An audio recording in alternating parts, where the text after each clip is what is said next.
अभी तक हम लोगों ने दक्षिण अमेरिका महाद्वीप को कवर कर लिया है और आने वाले समय में अगर दक्षिण अमेरिका महाद्वीप से लगा कि परीक्षा की दृष्टि से कोई और महत्वपूर्ण इंफॉर्मेशन ऐड करने की आवश्यकता होगी तो हम जब अन्य महाद्वीपों को कवर करते रहेंगे तो वहां पर तुलनात्मक दृष्टि से उस इंफॉर्मेशन को ले लेंगे। आज हम बात करने जा रहे हैं उत्तरी अमेरिका महाद्वीप की। वे कौन सी महत्वपूर्ण सूचनाएं हैं उत्तरी अमेरिका महाद्वीप से जुड़ी हुई जिन पर हमें प्रतियोगी परीक्षाओं की दृष्टि से ध्यान देने की आवश्यकता है।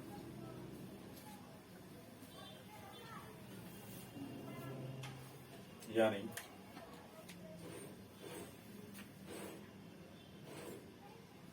उत्तरी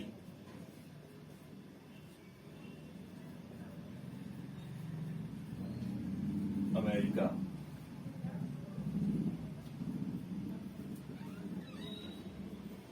नॉर्थ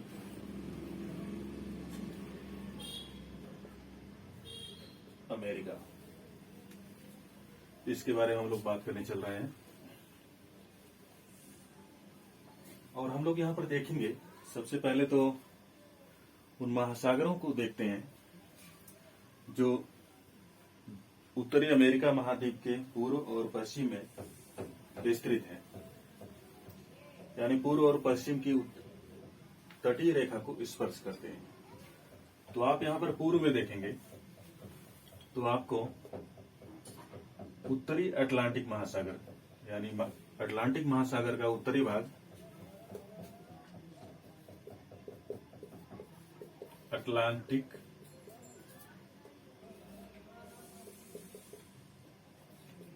ओशन अंध महासागर जो कि उत्तरी अमेरिका महाद्वीप के पूर्व में पड़ता है। और यदि पश्चिम में आप देखेंगे तो यहां पर आपको उत्तरी प्रशांत महासागर यानी प्रशांत महासागर का उत्तरी भाग पैसिफिक ओशन प्रशांत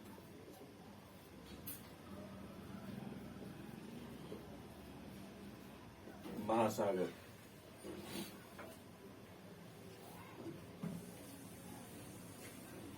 और उत्तरी अमेरिका महाद्वीप से जुड़े हुए अगर सागरों को आप देखेंगे तो उनमें एक महत्वपूर्ण सागर है बेरिंग सी, बेरिंग सागर, जो कि आप देखेंगे कि उत्तरी अमेरिका महाद्वीप और एशिया महाद्वीप को अलग करने का कार्य करता है और वो आपको यहां मिलेगा। बेरिंग सी यानी बेरिंग सागर, ये वाला पार्ट बेरिंग सागर है। इसके बाद हम लोग देखते हैं कि उत्तरी अमेरिका महाद्वीप का जो उत्तरी भाग आप देख रहे हैं यानी उत्तरी ध्रुव से लगा हुआ, इसे हम लोग आर्कटिक ओशन, इसे आर्कटिक ओशन के नाम से जानते हैं और इसे यहां पर लिख देते हैं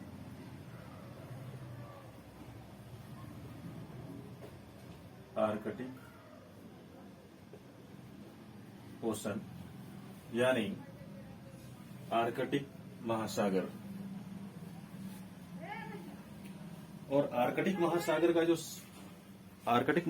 का ही पार्ट है, इसे बेफर्ट सी के नाम से जानते हैं, बेफर्ट सागर। और वो आपको यहां पर यानी जो अलास्का, जो कि अमेरिका देश का ही एक राज्य है, अलास्का और कनाडा अलास्का और कनाडा के तटवर्ती क्षेत्र यानी उत्तर की तरफ आपको बेफर्ड सी देखने को मिलेगा।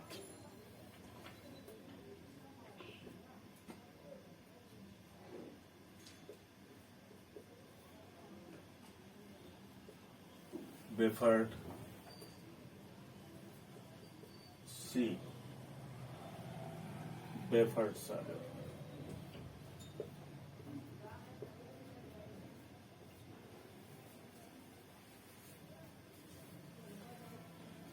और यहां पर अगर आप उत्तरी अमेरिका महाद्वीप के उत्तर पूर्व में आ जाएंगे, जैसा कि आप जानते हैं कि महाद्वीप का कि ऊपर वाला भाग उत्तर होता है और नीचे वाला भाग दक्षिण, और दाहिने वाला भाग पूर्व और बाएं वाला भाग पश्चिम होता है। तो उत्तरी अमेरिका महाद्वीप का अगर उत्तर पूर्वी भाग आप देखेंगे तो यहां पर आपको एक सागर मिलेगा जिसे नाम देते हैं लैब्राडोर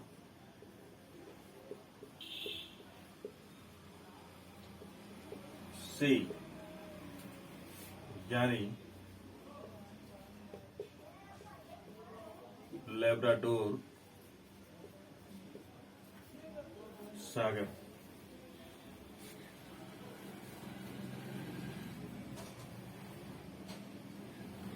कैरेबियन सागर से आप लोग पहले से ही परिचित हैं, क्योंकि जब हमने दक्षिण अमेरिका महाद्वीप को कवर किया था तो उस समय हम लोगों ने देखा था कि दक्षिण अमेरिका महाद्वीप का जो उत्तरी भाग है उसे ही कैरेबियन सागर के नाम से जाना जाता है। और इसके बाद हम लोग देखते हैं कि कुछ महत्वपूर्ण खाड़ियां जो कि हमें देख लेना चाहिए। तो उनमें आप देखेंगे ये आपको यहां पर एक खाड़ी मिलेगी और उसका नाम है मैकेंजी बे।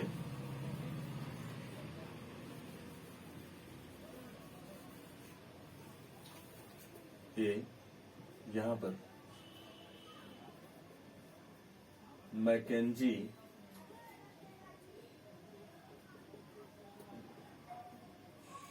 बे यानी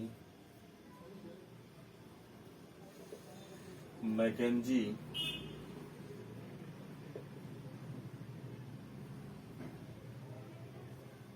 खाड़ी,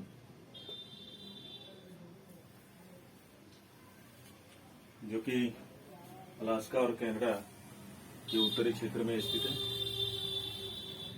इसके बाद हम लोग देखेंगे कि ये आप देख रहे हैं, यह है ग्रीनलैंड। ग्रीनलैंड जो कि एक द्वीप है, और ग्रीनलैंड आइलैंड जो कि एक द्वीप है और जिस पर डेनमार्क का अधिकार है।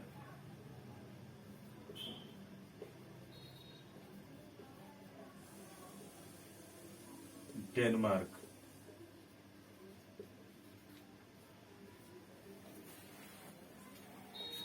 ग्रीन लैंड, यानी आप देखेंगे कि भौगोलिक दृष्टि से ग्रीनलैंड वैसे तो उत्तरी अमेरिका महाद्वीप का भाग है, लेकिन अगर आप राजनीतिक दृष्टि से देखेंगे तो डेनमार्क का पार्ट है, यानी डेनमार्क का ग्रीनलैंड पर अधिकार है। और दूसरा द्वीप जो आप देखेंगे वो ये है बेफिन आइलैंड।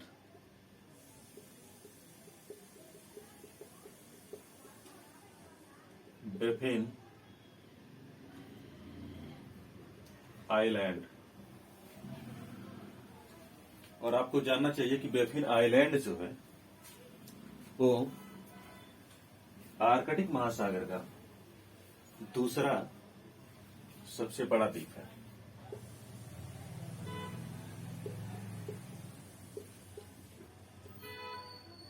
बेफिन द्वीप जो है आर्कटिक महासागर का दूसरा सबसे बड़ा द्वीप है।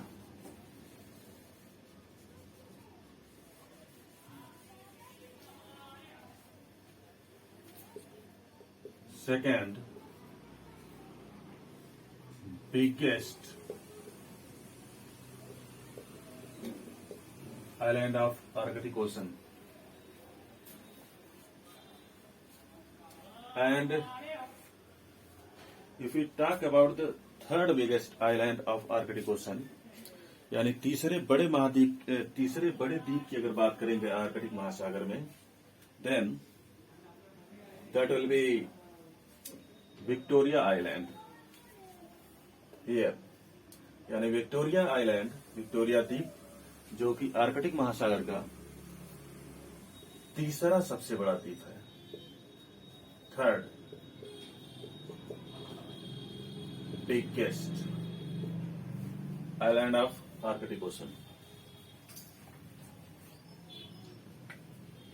और यहीं पर हम लोग देख लेंगे कि जो बेफिन बे है ये ग्रीनलैंड द्वीप और बेफिन द्वीप इन दोनों के मध्य में स्थित है।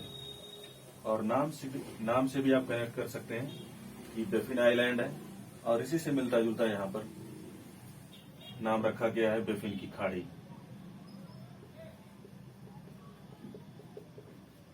Baffin bay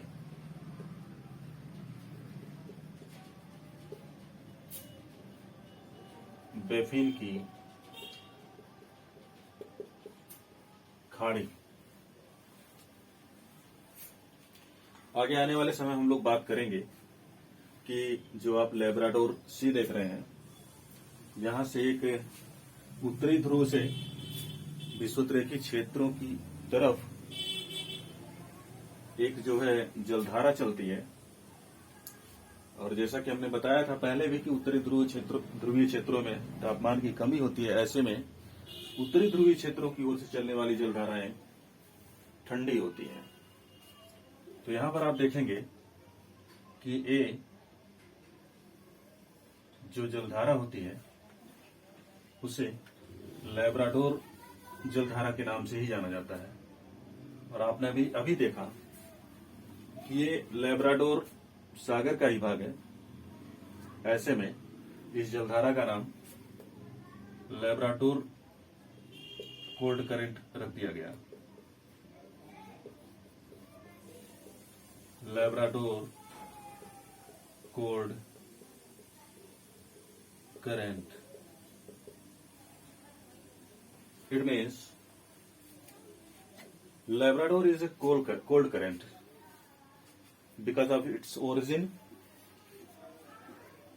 from polar region, यानी इसके ध्रुवीय क्षेत्रों की तरफ से उत्पत्ति के कारण इसे ठंडी जलधारा यानी शीत जलधारा के नाम से भी जाना जाता है। और वहीं पर आप देखेंगे कि जो गल्फ स्ट्रीम है, जो आपके अटलांटिक महासागर में यानी विषुवतरेखी क्षेत्र से उत्तर की दिशा में प्रवाहित होती है, जिसे आगे चल करके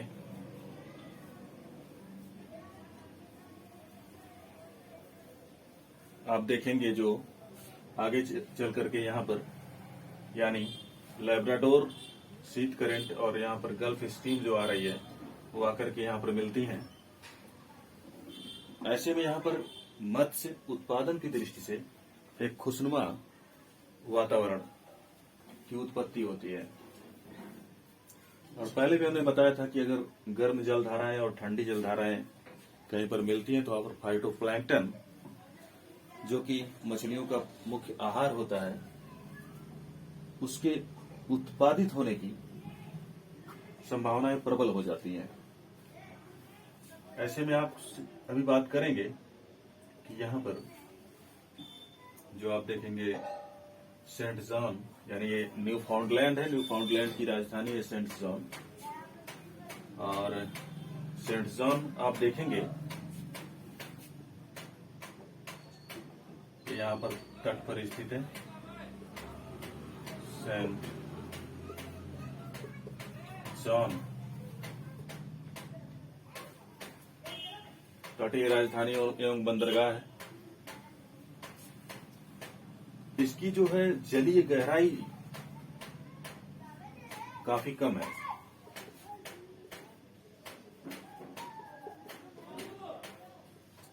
जलीय गहराई काफी कम है। और इसका जो आप साउथ वेस्ट यानी दक्षिण पश्चिम का जो किनारा देखेंगे, इसे ग्रैंड बैंक के नाम से जाना जाता है। ग्रैंड बैंक, जो कि मत्स्य उत्पादन की दृष्टि से सर्वाधिक महत्वपूर्ण है।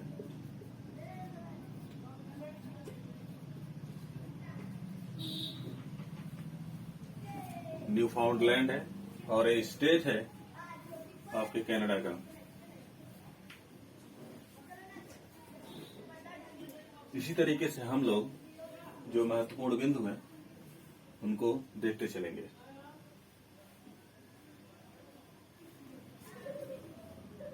आगे हम लोग देखते हैं इसे मिटाकर।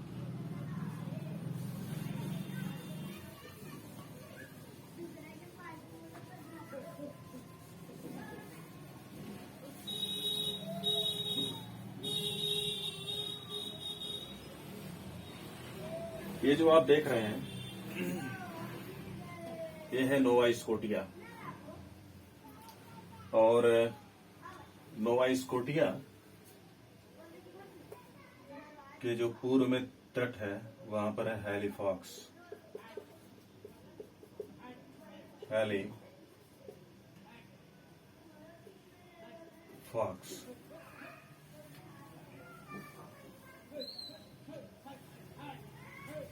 ये प्रांत है नोवा स्कोटिया।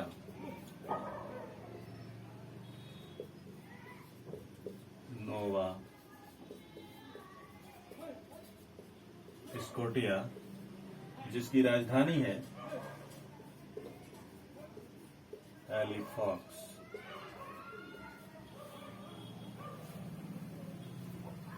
किसी भी महाद्वीप और देश की जो इंफॉर्मेशन होती है हमारे प्रतियोगी परीक्षाओं की दृष्टि से, वो विशेष तौर पर तटीय क्षेत्रों से खास तौर से जुड़ी हुई होती है। और वैसे कुछ पाठ हमें जो है इसके इन देशों और महाद्वीपों के आंतरिक क्षेत्रों में भी देखने को मिलते हैं, जिनसे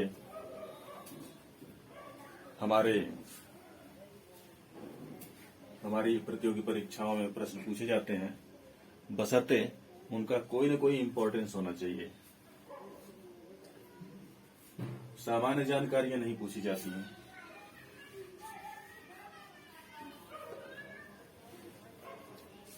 जो आप हैलीफॉक्स देख रहे हैं, अच्छा इससे पहले हम लोग ये देख लेते हैं कि ये जो पार्ट आप देख रहे हैं इसे हडसन बे के नाम से जाना जाता है।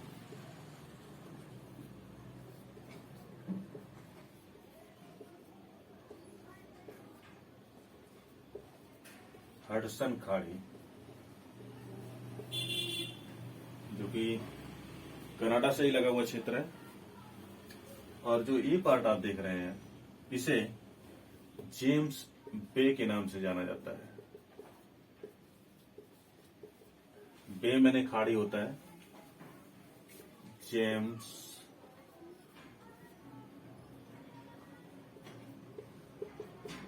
खाड़ी।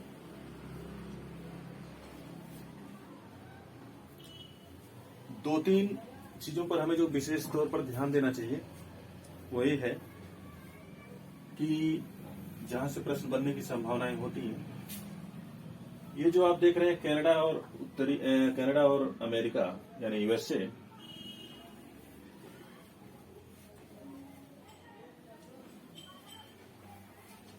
इनको जो लाइन डिवाइड करती है उसे 49 डिग्री अक्षांश रेखा के नाम से जाना जाता है। यानी ये जो है इनके बीचों बीच से होकर गुजरती है, और ये जो लाइन आप देख रहे हैं इसे 49 degree latitude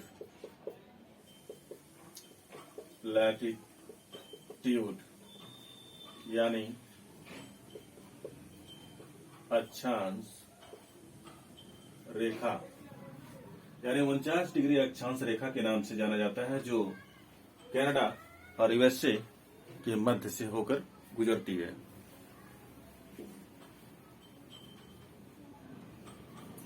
"49 degree latitude line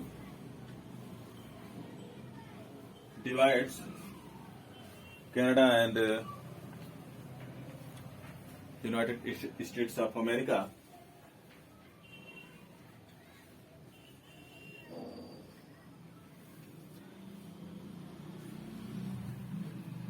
आगे हम लोग देखते हैं कि 66.5 degree Arctic line 66.5 degree Arctic line जो कि अलास्का, कनाडा और ग्रीनलैंड तीनों से होकर गुजरती है। यानी जो इस तरीके से आप देखेंगे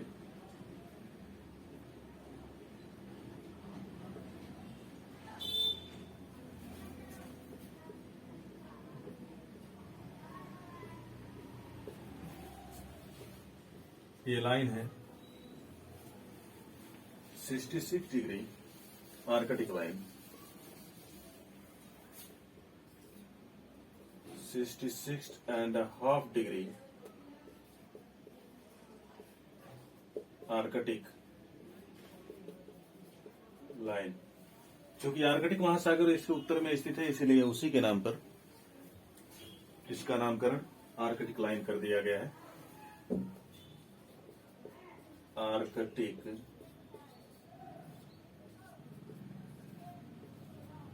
लाइन। और एक महत्वपूर्ण बिंदु पर हमें जो ध्यान देने की जरूरत है वो ये है कि यहां पर आपको मिलेगा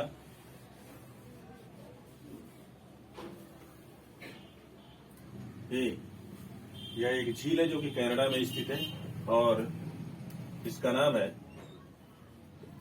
ग्रेट बियर लेक।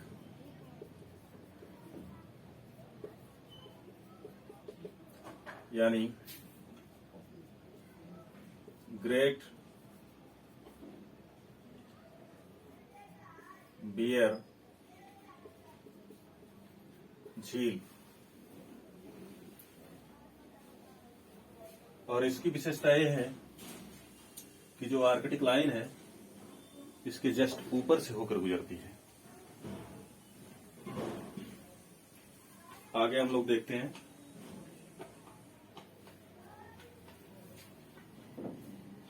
और वो आपको यहाँ पर जो नोवा स्कोटिया देख रहे हैं स्टेट, और जिसकी राजधानी हैलिफैक्स है, तटीय राजधानी है, तो स्वाभाविक सी बात है बंदरगाह भी होगा। यहाँ पर जो देख रहे हैं यानी कनाडा और उत्तरी अमेरिका से जुड़ा हुआ जो ये खाड़ी वाला क्षेत्र जो है, इस वाले पार्ट को इसे बे ऑफ फंडी के नाम से जाना जाता है। बे ऑफ फंडी यानी फंडी की खाड़ी। बे ऑफ फंडी की विशेषता यह है कि पूरे विश्व में सबसे ऊंचे ज्वार यहाँ पर आते हैं। और इसके बाद हम लोग देखेंगे बोस्टन, जो कि एक महत्वपूर्ण बंदरगाह है और बोस्टन का ऐतिहासिक महत्व भी है। ये आपको यहाँ मिलेगा, वो आपका है बोस्टन। इसे हम क्लीन कर देते हैं।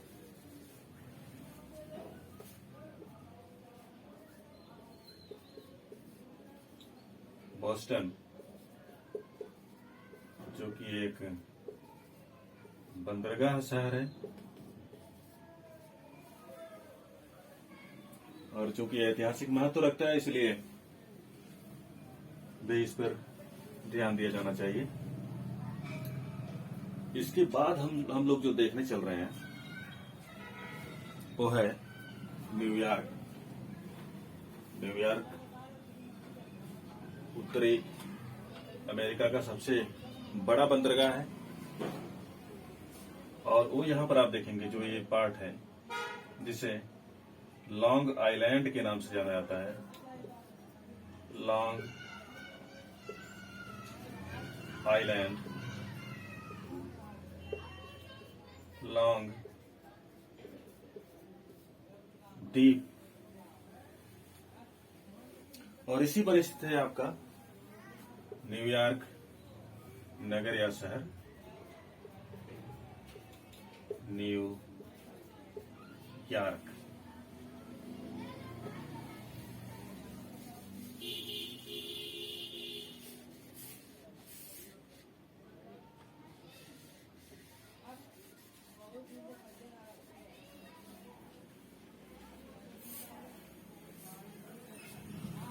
लॉन्ग आइलैंड पर न्यूयॉर्क शहर अवस्थित है और इसकी विशेषता है कि यह उत्तरी अमेरिका में जनसंख्या की दृष्टि से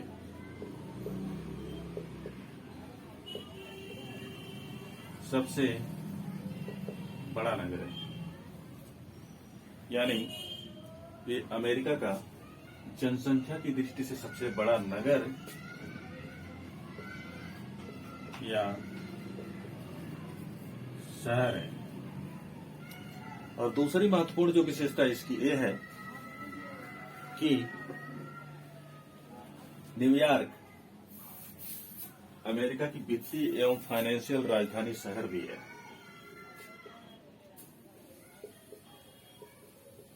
वित्तीय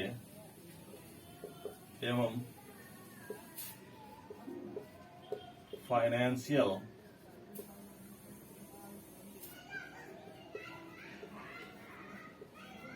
राजधानी शहर भी है। आगे हम लोग देखते हैं कि और कौन सी महत्वपूर्ण विशेषता है न्यूयॉर्क की, जिसे हमें जानना चाहिए।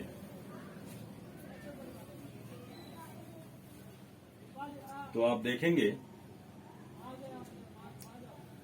कि यहाँ यानी न्यूयॉर्क में बहुमंजिली इमारतें आपको देखने को मिलती हैं और यही वजह है कि इसे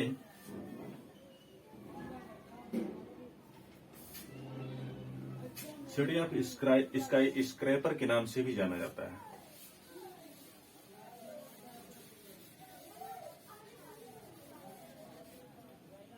बहुमंजिली इमारतों के चलते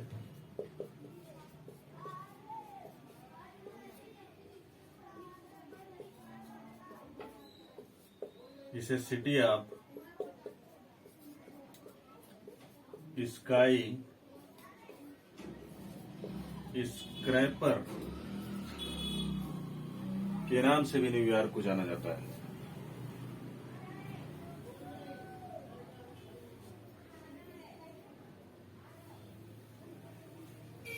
न्यूयॉर्क शहर की जो एक और महत्वपूर्ण खासियत तो ये है कि ये प्रकाशन एवं छपाई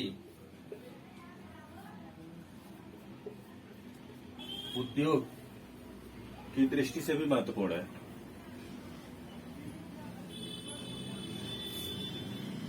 बिगेस्ट बंदरगाह तो है ही,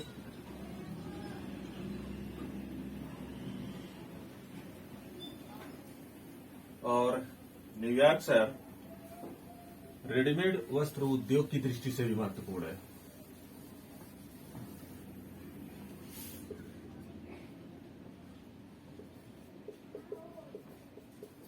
रेडीमेड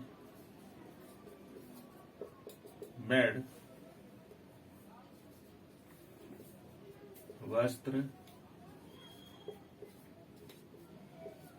उद्योग की दृष्टि से भी अहम स्थान रखता है। So, New York is not only financial capital of United States of America, but also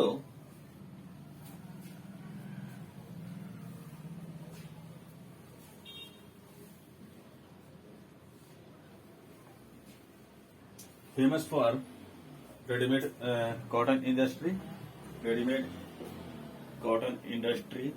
and because of skyscraper, city of skyscraper specification,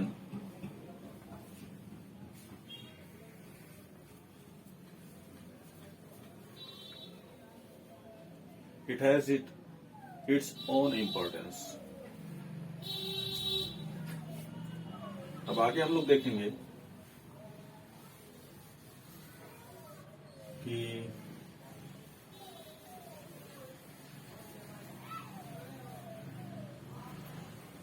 यानी इसके बाद आप लोग देखेंगे फिलाडेल्फिया, और फिलाडेल्फिया आपको यहां पर देखने को मिलेगा ए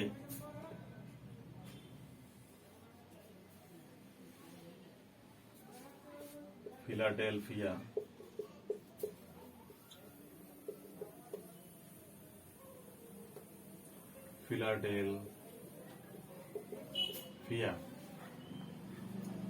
फिलाडेल्फिया भी उत्तरी अमेरिका के पूर्वी तट का एक महत्वपूर्ण बंदरगाह है, और चूंकि ये भूकंप प्रभावित क्षेत्र है, और यही वजह है कि इसे क्वेकर सिटी के नाम से जाना जाता है।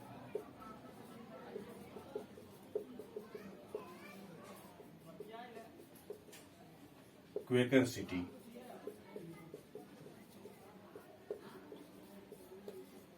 फिलाडेल्फिया शहर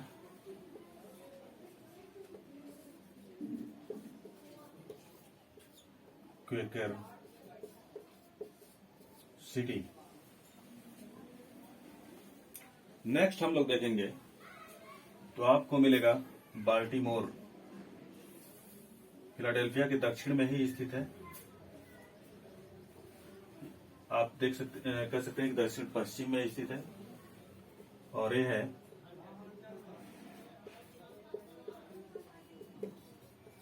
बाल्टीमोर। और बाल्टीमोर की विशेषता ये है कि बाल्टीमोर जलयान उद्योग की दृष्टि से महत्वपूर्ण है।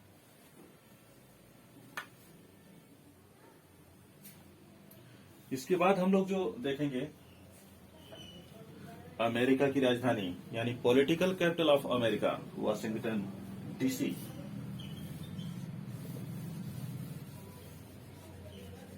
Very most important.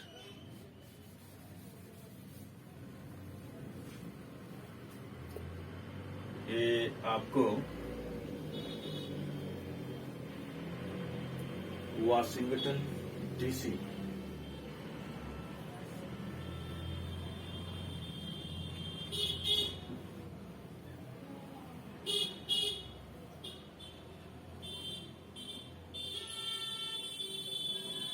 और वाशिंगटन डीसी आपको जो है वो यहां पर मिलेगा,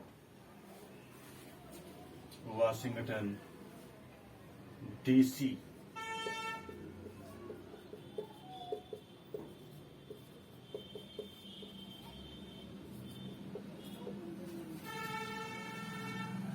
वाशिंगटन डीसी अमेरिका की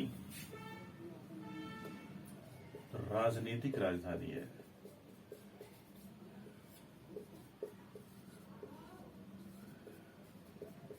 और ये जो है चेसापीक बे, चेसापीक बे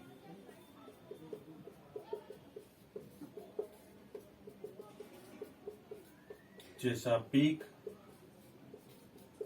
बे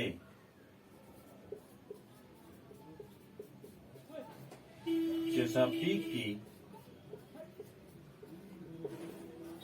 खाड़ी के तट पर स्थित है और इसकी जो एक प्रमुख विशेषता ये है कि ये मोती उत्पादन की दृष्टि से यानी पर्ल प्रोडक्शन की दृष्टि से अहम स्थान रखती है।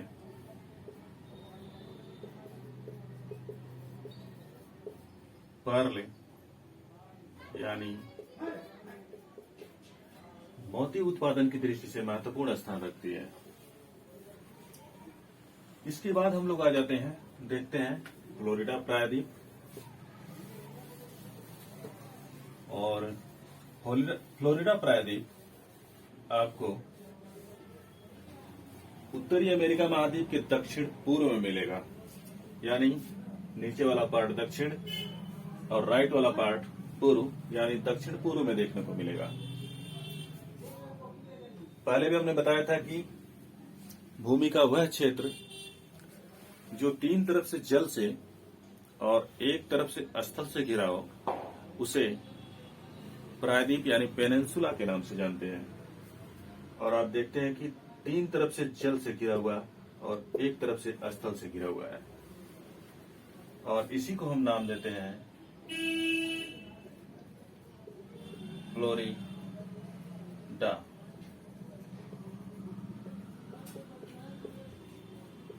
फ्लोरिडा प्रायद्वीप यानी फ्लोरिडा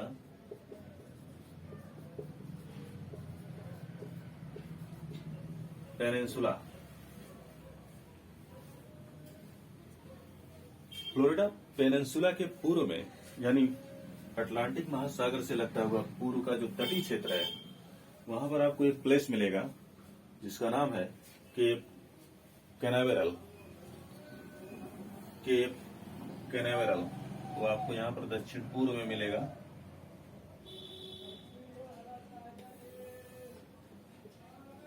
एरो के माध्यम से यहां पे लिख देते हैं केप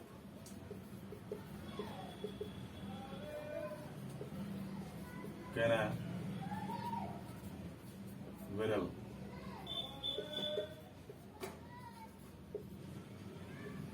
कैनावेरल,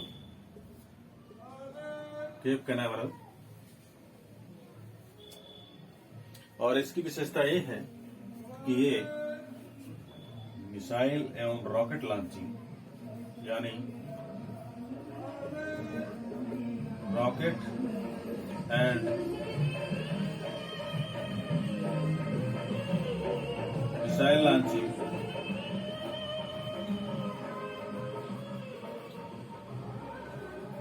केंद्र है, यानी अमेरिका का फ्लोरिडा का पूर्वी तट जिसे केप कैनावेरल के नाम से जाना जाता है, वो रॉकेट एवं मिसाइल प्रक्षेपण की दृष्टि से महत्वपूर्ण है।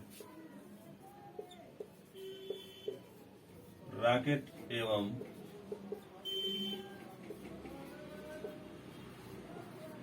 मिसाइल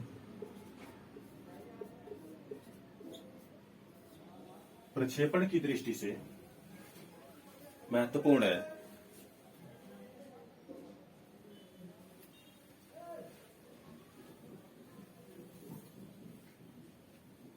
अब आके हम लोग कुछ अन्य महत्वपूर्ण बिंदुओं पर बात करते हैं।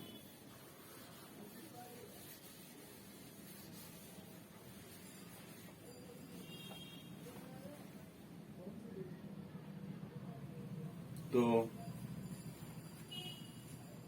यहाँ यानी फ्लोरिडा से नीचे वाला जो पार्ट कैमरा में नहीं दिखाई दे रहा होगा, जिसे हम ठीक करके कवर करेंगे, लेकिन फिलहाल हम लोग देख लेते हैं जो पार्ट दिखाई दे रहा है वहां तक का कवर कर लेते हैं। तो आप ये वाला पार्ट जो देखेंगे, इसे ये जो जलीय क्षेत्र है उत्तरी अमेरिका महाद्वीप के दक्षिण वाला यानी यूएसए के दक्षिण में, उसे गल्फ ऑफ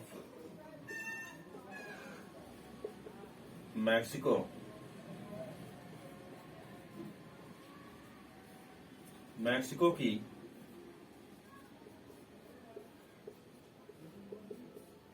खाड़ी के नाम से जानते हैं। और अगर आप पूर्व में पश्चिम में आ जाएंगे तो आपको एक प्रायद्वीप मिलेगा,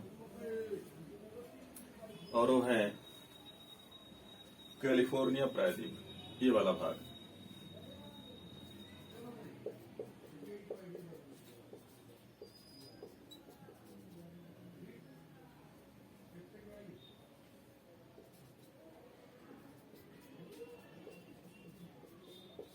कैलिफोर्निया पेनिनसुला।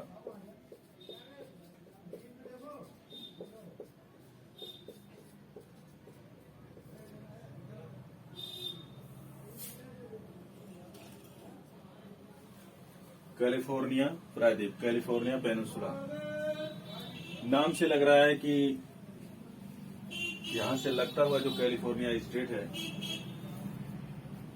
उससे जुड़ा हुआ है और यूएसए का भाग है, लेकिन ये कैलिफोर्निया जो प्रायद्वीप है ये यूएसए का भाग ना होकर के मैक्सिको का भाग है। जो आप ये देख रहे हैं ये देश है यूएसए के दक्षिण में, उसे मैक्सिको के नाम से जानते हैं और उसी का भाग है। चूंकि ये कैलिफोर्निया पेनिनसुला है तो इसी से मिलता जुलता नाम यहाँ पर रखा गया है। उसे इस जलीय भाग को गल्फ ऑफ कैलिफोर्निया के नाम से जानते हैं। गल्फ ऑफ कैलिफोर्निया ये वाला पार्ट है। गल्फ ऑफ कैलिफोर्निया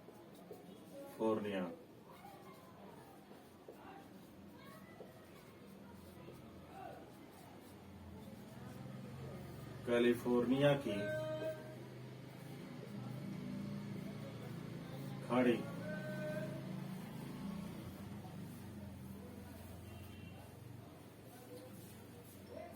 यहाँ पर आगे देखते हैं जो दक्षिण अमेरिका महाद्वीप के जो उत्तरी अमेरिका महाद्वीप के जो दक्षिण का क्षेत्र है,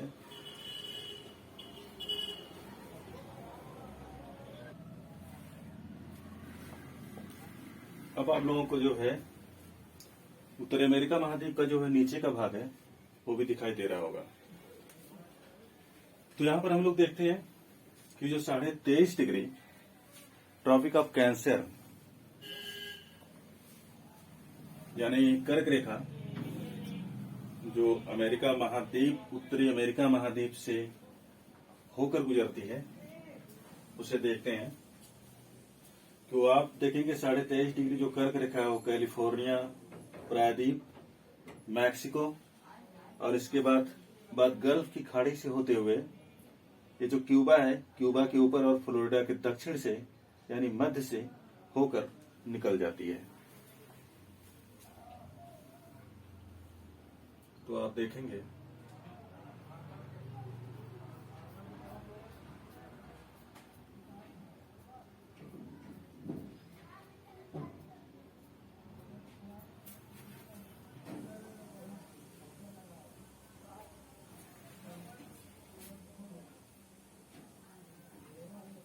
ऐसे करके निकल जाती है।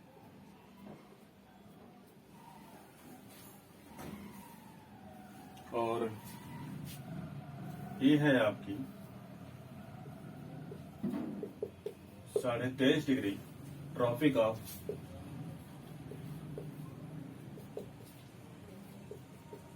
कैंसर, यानी कर्क रेखा। अब आप देखेंगे कि जो उत्तरी अमेरिका महाद्वीप है, यानी उसका जो मैक्सिको देश है, वो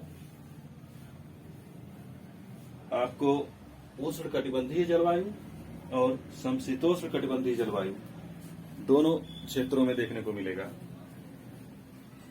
जबकि जो यूएसए देखेंगे या कनाडा देखेंगे, तो ये दोनों जो समशीतोष्ण कटिबंधीय जलवायु यानी टेम्परेट जोन 23.5 डिग्री कर्क रेखा से 66.5 डिग्री जो आर्कटिक लाइन है उसके मध्यवर्ती क्षेत्र में पड़ते हैं।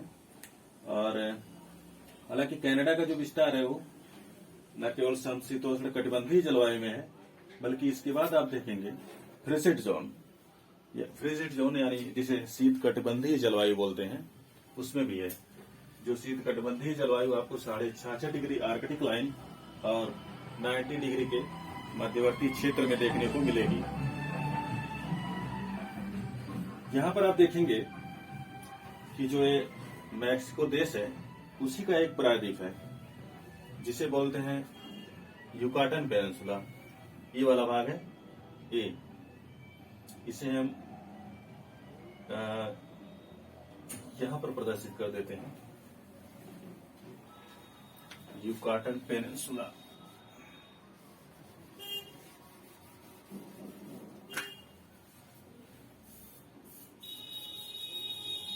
ये है युकाटन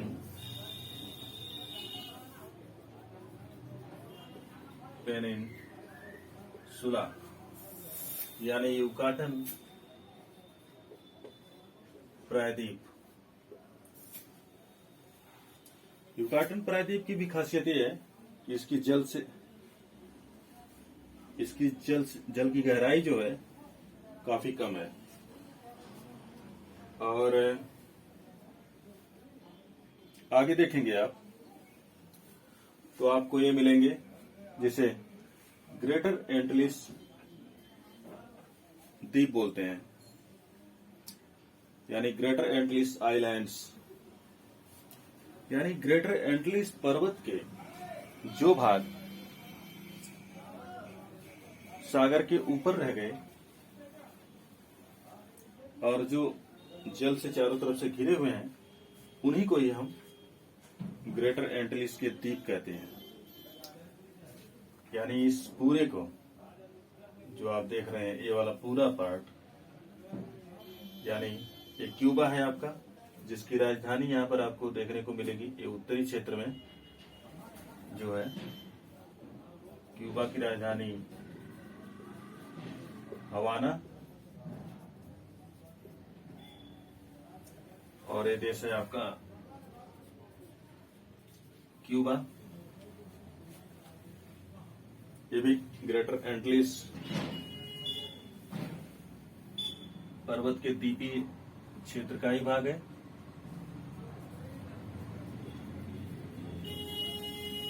ग्रेटर एंटिलिस माउंटेन्स का द्वीपीय भाग है। और इसके जो पूर्व में आप देख रहे हैं, ये है आपका हैती। ये हैती है, हैती एक देश है, और इसके दक्षिण में ही इसकी राजधानी है पोर्ट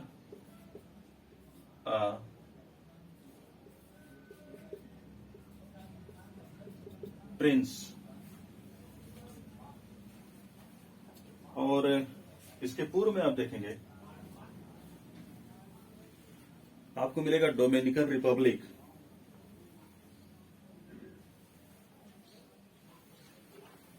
ये वाला पार्ट है Dominican Republic.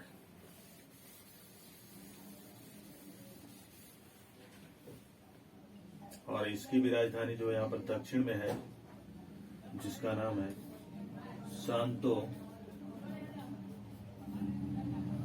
Domingo.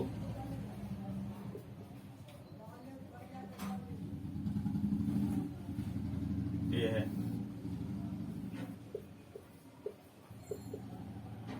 Dominican Republic.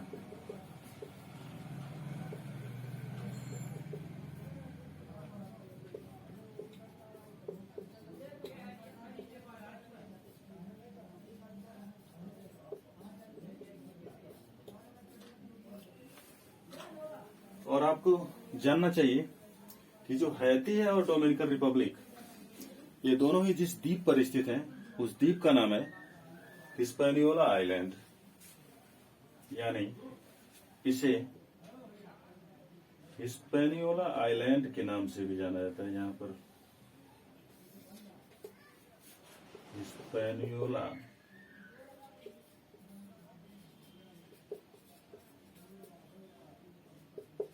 Island, Hispaniola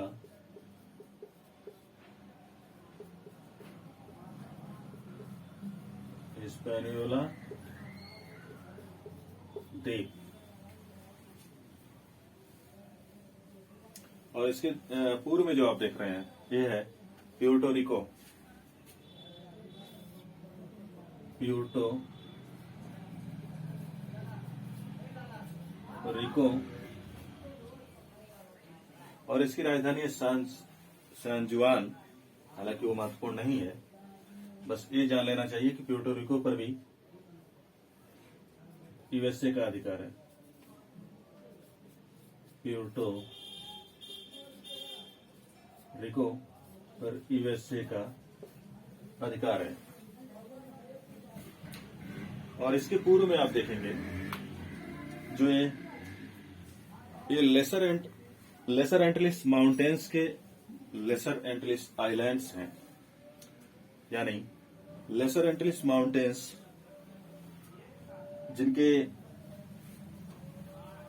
जिनका कुछ भाग जो कि जलीय सतह के ऊपर दिखाई देता है, उसे ही लेसर एंटिलिस आइलैंड्स, लेसर एंटिलिस द्वीप कहते हैं। और इसे यहां पर लिख देते हैं। और आप देखेंगे कि लेसर एंटिलिस जो आइलैंड है, उनका जो विस्तार है वो उत्तर से दक्षिण है।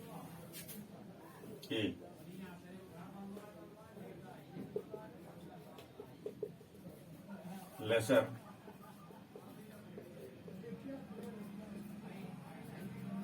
एंटिलिस आइलैंड, लेसर एंटिलिस द्वीप समूह।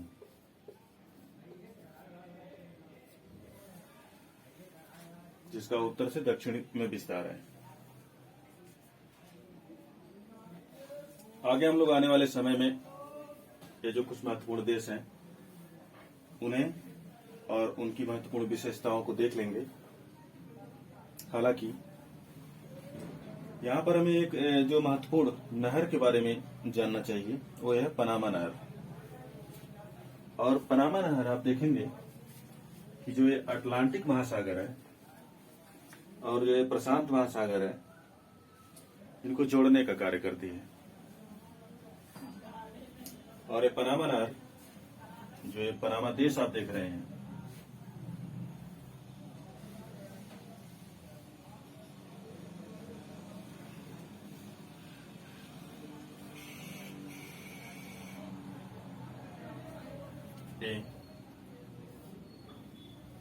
इसके मध्यवर्ती क्षेत्र से, यानी आप देख रहे हैं ऐसे करके गुजरती है। और पनामा नहर के जो ऊपर का भाग है, यानी ऊपर का तटीय क्षेत्र, वहां पर एक बंदरगाह अवस्थित है, जिसे कोलन बंदरगाह कहते हैं।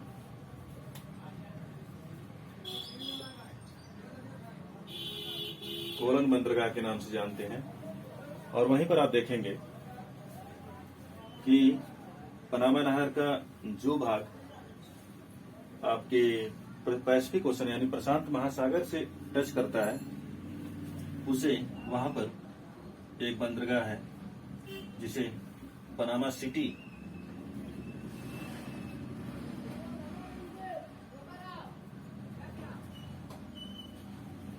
के नाम से जाना जाता है, पनामा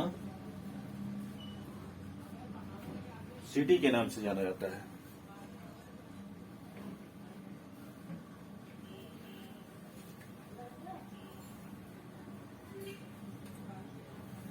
अब आगे की जो यानी अन्य जो महत्वपूर्ण विशेषताएं इस महाद्वीप से जुड़ी हुई हैं, जो हमारे परीक्षा की दृष्टि से महत्वपूर्ण है, उन्हें हम नेक्स्ट क्लास में कवर करेंगे। आज के लिए इतना ही, धन्यवाद। लेकिन आप लोगों से गुजारिश है कि अगर आप लोगों को वीडियो पसंद आती है तो आप लोग चैनल को सब्सक्राइब करें और लाइक करें, इससे हमें प्रोत्साहन मिलता है और हम और अन्य महत्वपूर्ण वीडियोस न सिर्फ इस महाद्वीप से जुड़ी हुई, बल्कि जहां से ज्योग्राफी में जहां से प्रश्न प्रतियोगी परीक्षाओं में पूछे जाते हैं, उनको भी कवर करने का प्रयास करेंगे। धन्यवाद।